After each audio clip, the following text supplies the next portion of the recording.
മഴക്കാലം വരുമ്പോഴത്തേക്കും കുരുമുളകിന് വരുന്നൊരു പ്രശ്നമാണ് കേട്ടോ ഇത്. ദ്രുതവാട്ട രോഗം എന്ന് പറയും, ക്യുക്ക് വിൽട്ട്. പെട്ടെന്ന് തന്നെ വാടി അങ്ങ് ചെടി ഉണങ്ങിപ്പോവുക എന്നുള്ളതാണ് ഇതിൻ്റെ പ്രശ്നം. ഇതിൻ്റെ തുടക്കം ഇങ്ങനെയാണ് കേട്ടോ, ഇലയുടെ അരികിന്ന് കരിഞ്ഞിട്ട് അകത്തേക്ക് വരും. ഫൈറ്റോഫ്തോറ കാപ്സിസി എന്ന് പറയുന്ന സംഭവമാണ് ഈ രോഗം ഉണ്ടാക്കുന്നത്. ഇതുണ്ടല്ലോ, കുറ്റിക്കുരുമുളകിലാണെങ്കിലും അതേപോലെ തന്നെ നമ്മൾ കുരുമുളക് വള്ളികളിലാണെങ്കിലും ഇത് കാണും. അപ്പോൾ അറ്റത്തുനിന്ന് കരിഞ്ഞ് അകത്തേക്ക് വന്നതിന് ശേഷം ഇലകളുടെ ആ ഉണങ്ങിയ ഇലകളൊക്കെ തന്നെ ഇങ്ങനെ പൊടിഞ്ഞു പൊടിഞ്ഞു പോകും. അപ്പോൾ നമ്മൾ ശ്രദ്ധിച്ചിട്ടില്ലെങ്കിൽ ചിലപ്പോൾ നമ്മൾ മനസ്സിലാവുകയില്ല. അത് കഴിഞ്ഞിട്ട് ഇത് തണ്ടിലേക്ക് സ്പ്രെഡ് ചെയ്യും. തണ്ട് കണ്ടോ ഉണങ്ങിയിട്ട്, തണ്ടൊക്കെ ഉണങ്ങി അങ്ങ് പൊടിഞ്ഞു പോകും. വേരിലേക്ക് സ്പ്രെഡ് ചെയ്യും.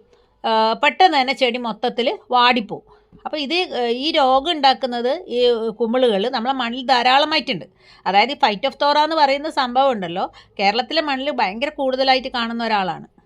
തെങ്ങിൻ്റെ കൂമ്പ് ചീയലും കമുകിൻ്റെ മഹാളിയും റബ്ബറിൻ്റെ ചീക്കും ഇതൊക്കെ ഫൈറ്റോഫ്തോറയുടെ തറവാട്ടുകാർ തന്നെയാണ് ഉണ്ടാക്കുന്നത്. അപ്പോൾ മണ്ണിൽ പുളിരസം കൂടുമ്പോഴാണ് ഈ രോഗാണുക്കൾ കൂടുതലായിട്ട് ഉണ്ടാവുക.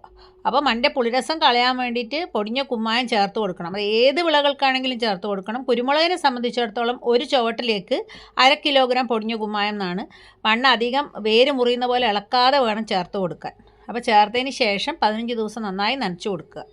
പിന്നെ ട്രൈക്കോഡർമ സമ്പുഷ്ടീകരിച്ച ജൈവവളം ചേർത്ത് കൊടുക്കണം. ഒരുപാട് ടെക്നിക്കാലിറ്റി ഒന്നും നോക്കേണ്ട ആവശ്യമില്ല. നമ്മുടെ കയ്യിലുള്ള പൊടിഞ്ഞ ജൈവവളം, അത് ഉണങ്ങി പൊടിഞ്ഞതായിരിക്കണം. അതിനകത്ത് ഇപ്പോൾ 100 കിലോഗ്രാം ജൈവവളം ഉണ്ടെങ്കിൽ 2 കിലോഗ്രാം ട്രൈക്കോഡർമ ചേർത്തിട്ട് ഒരു പുട്ടിൻ്റെ നനവിൽ മിക്സ് ചെയ്ത് വെക്കുക.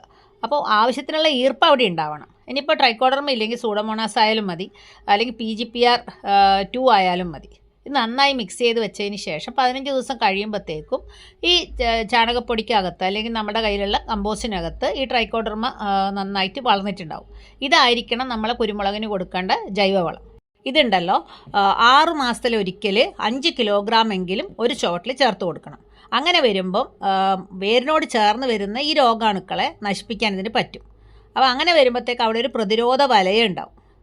പിന്നെന്താ, നമുക്ക് വേണ്ടുന്ന കുരുമുളക് നമ്മളെ വീട്ടുമുറ്റത്ത് തന്നെ നമുക്ക് ഉണ്ടാക്കിയെടുക്കാൻ പറ്റും. വളരെ എളുപ്പമാണ്. ഒരു 4-5 ചട്ടിക്കകത്ത് നമുക്ക് ഇതുപോലെ കുറ്റിക്കുരുമുളക് നട്ടു കൊടുക്കാം. ഇനി വലിയ കുരുമുളകാണെങ്കിലും അതിനും ഈ രീതിയിൽ തന്നെയുള്ള ട്രീറ്റ്മെൻറ്റ്സ് കൊടുത്തേ പറ്റൂ.